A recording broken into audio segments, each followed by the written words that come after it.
Hi, everybody. Today we're going to talk about some of the basic but important concepts in marketing. So let's start off with a question.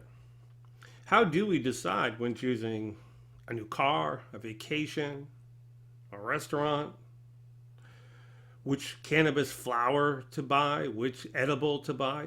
How do we make that decision?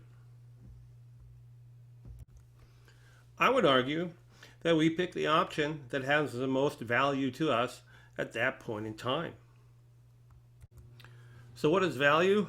Well, value is one of those unfortunate words where its meaning really depends upon the context.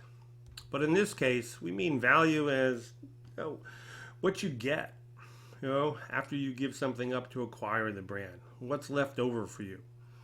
An economist might say net utility or net worth. In marketing, most people talk about benefits and costs, right? The benefits are the things we get from the brand, and the costs are what we have to give up to get the brand. And just remember, value is a judgment call.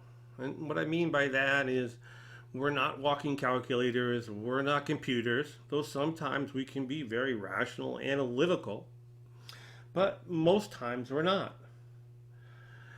Our judgment of value could be based upon existing beliefs, a feeling, an emotion, our past experiences, what we've read in social media from our friends, and other forms of social influence. So, understanding where value comes from or how it's arrived by your customers can be a pretty slippery concept. So, why is value so important? Because we almost always choose the option that has the most value. Which means that marketing is all about winning, providing customers with more value than the competition. One brand wins, the rest are losers. If somebody gets a gold medal, there's no silver or bronze medals. Think about it.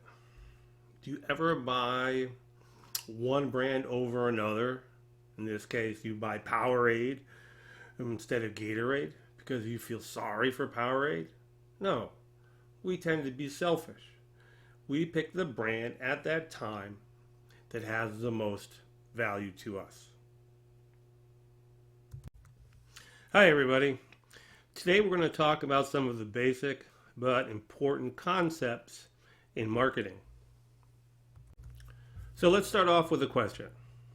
How do we decide when choosing a new car, a vacation, a restaurant, which cannabis flower to buy, which edible to buy? How do we make that decision? I would argue that we pick the option that has the most value to us at that point in time. So, what is value? Let's talk about types of benefits.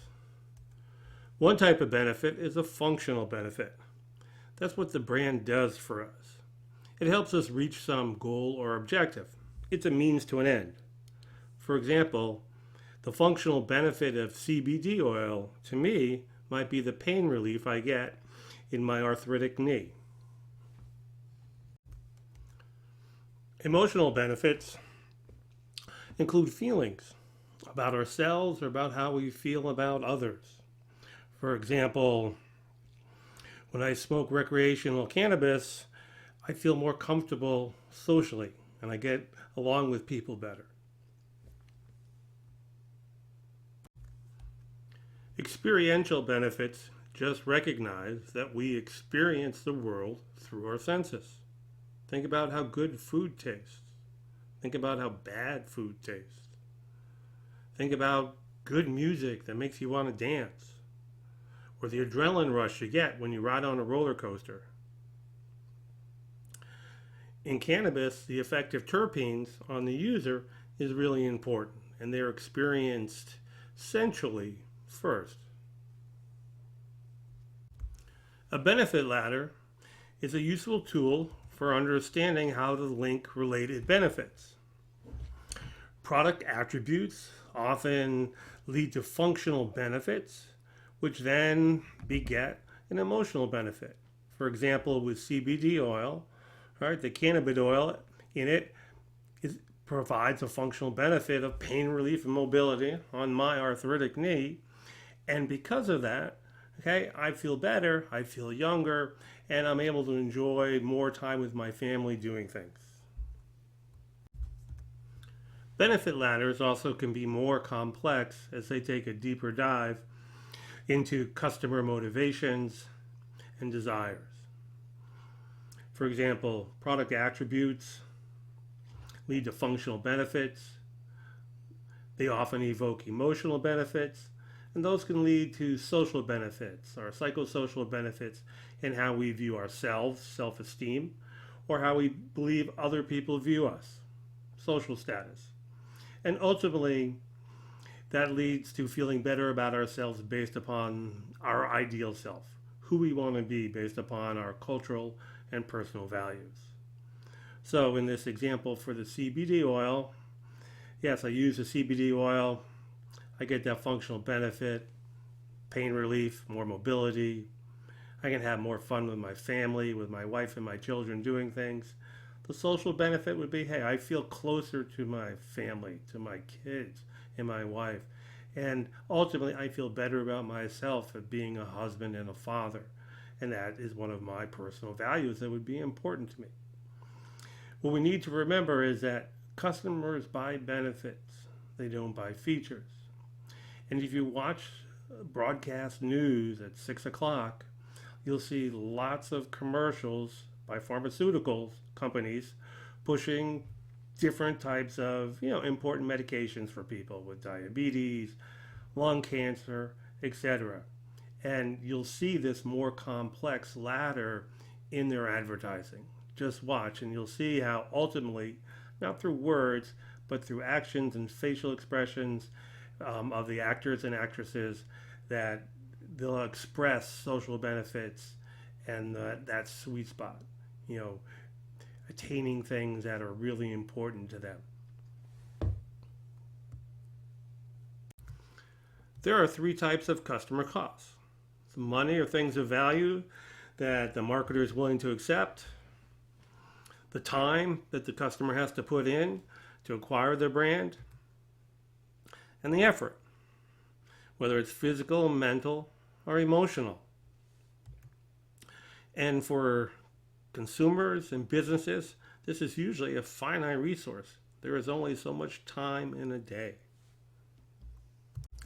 So here is the definition of marketing from the American Marketing Association.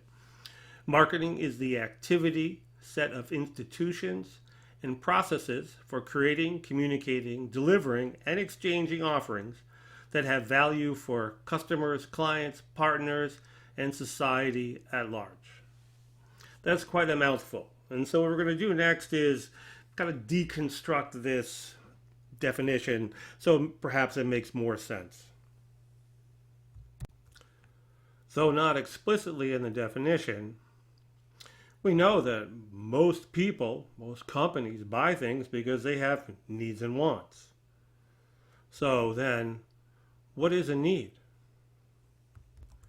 Usually the answer I would get in class is things like water, food, sleep, shelter, belongingness, different needs from Maslow's hierarchy of needs.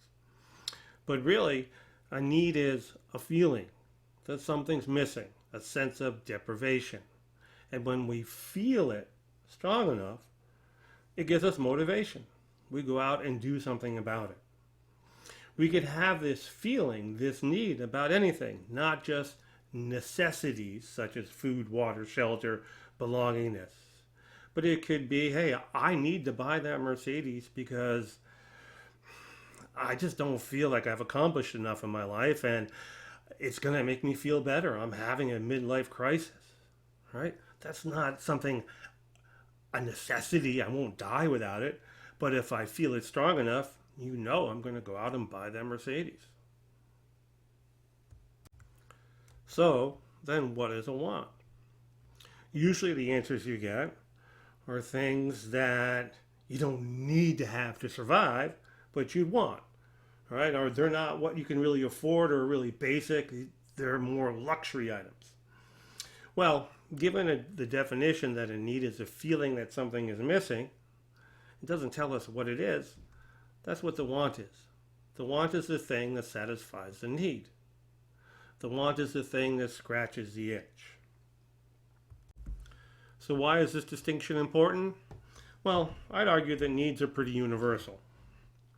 Wants are largely based upon somebody's culture. For example, most people are hungry at lunchtime, but we all want different things.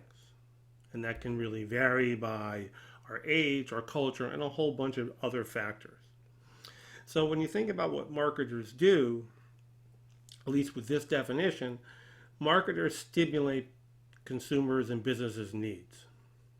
And then they sell the different wants to satisfy those needs. That makes marketing really challenging because even though people, for example, have the same needs, the wants are different in many different ways.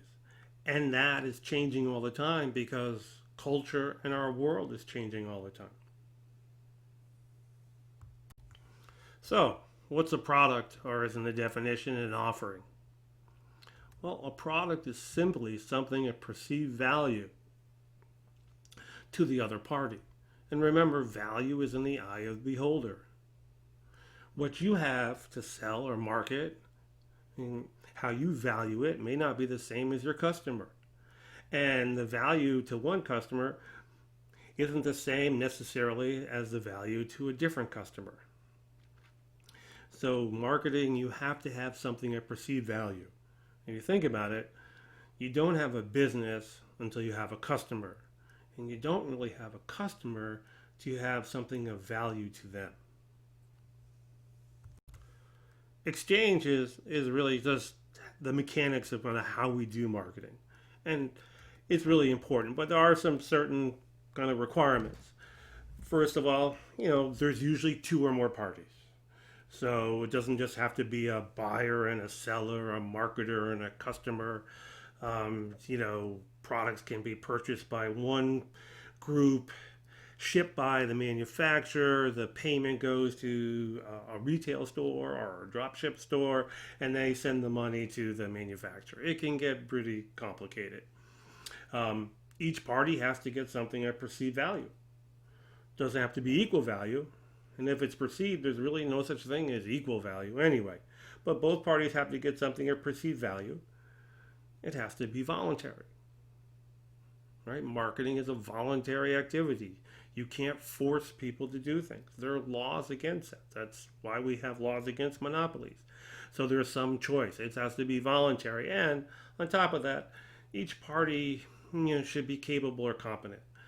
There are laws that try to make sure that marketing occurs, on a level playing field, that there is no big advantage or disadvantages for either of the parties.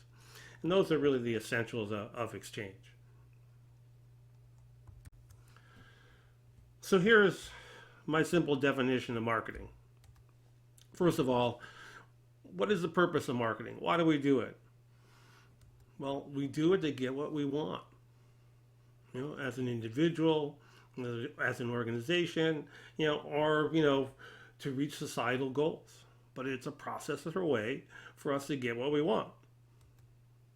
What's the best way to get what you want? Give others what they want.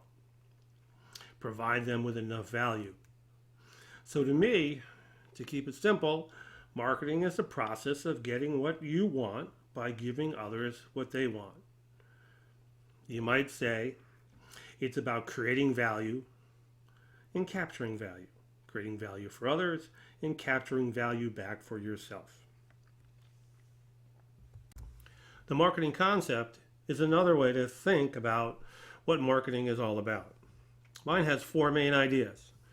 First of all, the customer is king. In this class, we'll talk about relationship marketing, customer engagement, customer experience management, the customer journey, customer lifetime value. Companies and marketers have realized that the customer is really the most important person to a company. The second one is that really marketing is a company-wide effort. If what you do has the potential to influence your customers' perception of your brand or your company, you're in marketing. You can either elevate the company's status with potential customers or detract from it.